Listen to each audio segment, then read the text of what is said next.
عدم انتفاخ في تحت أسفل العين أو حوالين الأنف مثلا نتيجة نعم. أن الجيوب الأنفية من طيب الجيوب الأنفية راح تشوف أنه يخف الانتفاخات.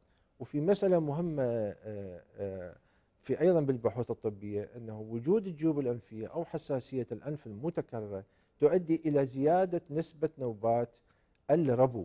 نعم.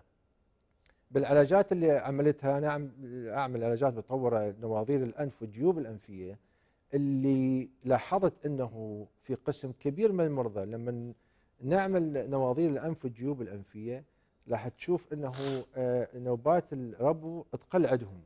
فعملت عليها بحث حتى واكتشفت الربو يقل وحتى عندهم. يقل عندهم بعد عملية الجيوب الأنفية يقل حلو. عندهم الربو. مه. فعملت عليها بحث وتوصلت أن وجود منطقة خاصة داخل الأنف من تجري عليها عملية تقل فيها نوبات الربو. سبحان الله. سبحان الله. مه. فبعد بحثنا في هذا الموضوع طلع أنه وجود ترابط بين أعصاب الأنف وأعصاب القصبات الهوائية. آه. فكل ما تزيد نسبة الجيوب الأنفية أو تكرارها أو حساسية الأنف كل ما تزيد. يسكر الصدر معه. أحسنت. زين فيصير دكتور، نيرف ريفلكس. العيوب الخلقية اللي بالأنف من داخل ممكن إنها تسبب بعد التهابات بالجيوب هذا الأنفية؟ أيضا سؤال مهم جدا. وجود العيوب الخلقية داخل الجيوب الأنفية وخصوصا فتحات الجيوب الأنفية، يعني الجيوب الأنفية في الجمجمة هي 6 جيوب مثل أنفية. الانحراف يمكن أعتقد بعد. انحراف الأنف أحسنت، هذا أحد أيضا مه. الأسباب اللي لكن ليس كل انحراف أنفي يسبب جيوب أنفية. زين. الانحراف الأنفي خصوصا في منطقة الوسط النيزل سبتم أو حاجز الأنفي اللي نعم. يضغط على فتحة الجيوب الأنفية يؤدي إلى الجيوب الأنفية أو تشوه خلقي في فتحات الجيوب الأنفية، أو حتى تشوه خلقي في الأسنان اللي يدخل داخل الجيب الأنفي.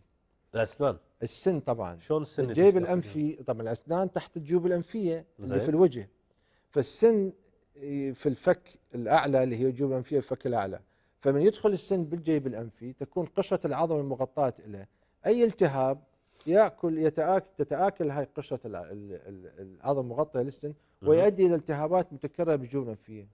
فايش قد ما تعالج المريض يظل الالتهابات ترجع لأنه مشكلته الأساسية بالسن. آه. فهذا أيضا حضرتك مثل ما تفضلت أنه عيوب خلقي، هذا أيضا عيب خلقي وجود هذا السن. تبين من الأشعة، يعني ممكن بالأشعة بالضبط تبين أحسنت. ويتم علاجها. نعم. متى يحتاج المريض التدخل الجراحي دكتور فايد؟ أحسنت. التدخل الجراحي لما يكون هناك تكرار الجيوب الأنفية عدم استجابتها للأدوية، مه. وكذلك أنه لما تكون الجيوب الأنفية تسبب مضاعفات مثل اللحميات أو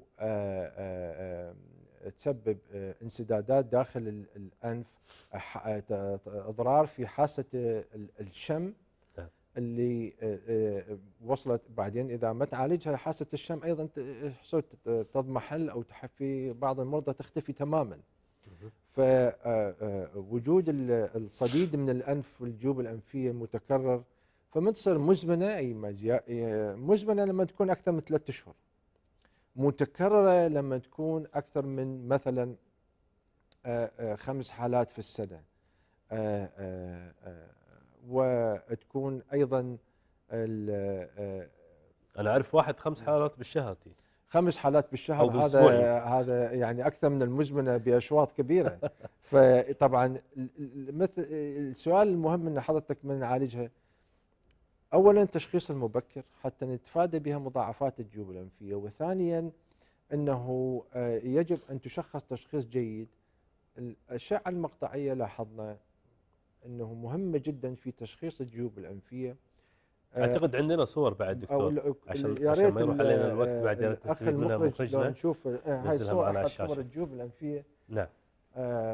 العفو لو نروح إلى صورة رقم الجيوب الأنفية رقم 12 أو 14.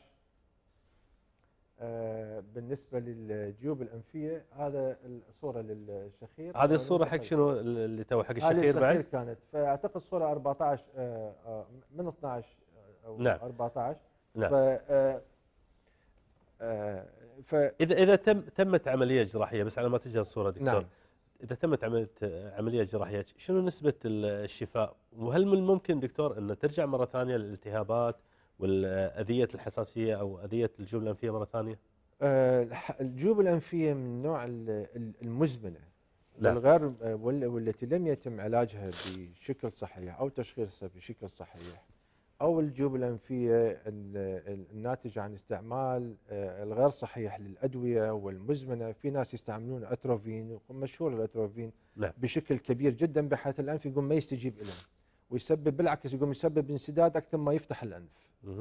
ف وجود هذه الصورة معنا أعتقد دكتور.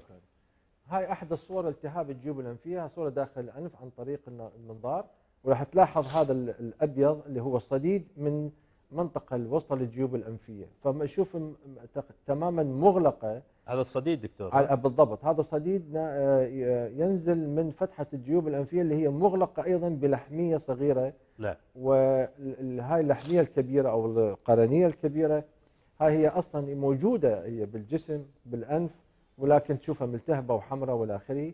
على اليسار حتشوف هذا حاجز الأنف، فهذا التهاب مزمن للجيوب الأنفية، وقد يكون التهاب حاد على التهاب مزمن للجيوب الأنفية. الصورة التالية راح تلاحظ وجود لحميات اللي موجودة داخل. هاي هي اللحميات الناس تتكلم عنها. نعم. اللي تكون هي أصلا ما موجودة اللحميات، ولكن هاي اللحميات راح تلاحظ أنه تكون يعني أكثر من 10 12، فهاي سادة الجيوب الأنفية. من تنزل بالأنف هاي وصلت مرحلة أن الجيوب الأنفية قد امتلأت. نعم. فتنزل إلى الأنف. الصورة التالية لو سمحت، لو أمكن مخرجنا منتج الصورة. فاللي بعدها الصورة اللي بعدها. شكرا. نعم. دكتور، إذا نروح يعني كثير من المرضى يمكن يخاف من العمليات الجراحية، يعني يخاف أحسنت يقوم بعملية جراحية، شنو الحل؟ يقدر يتعايش معها؟ أنت تقرأ أفكاري.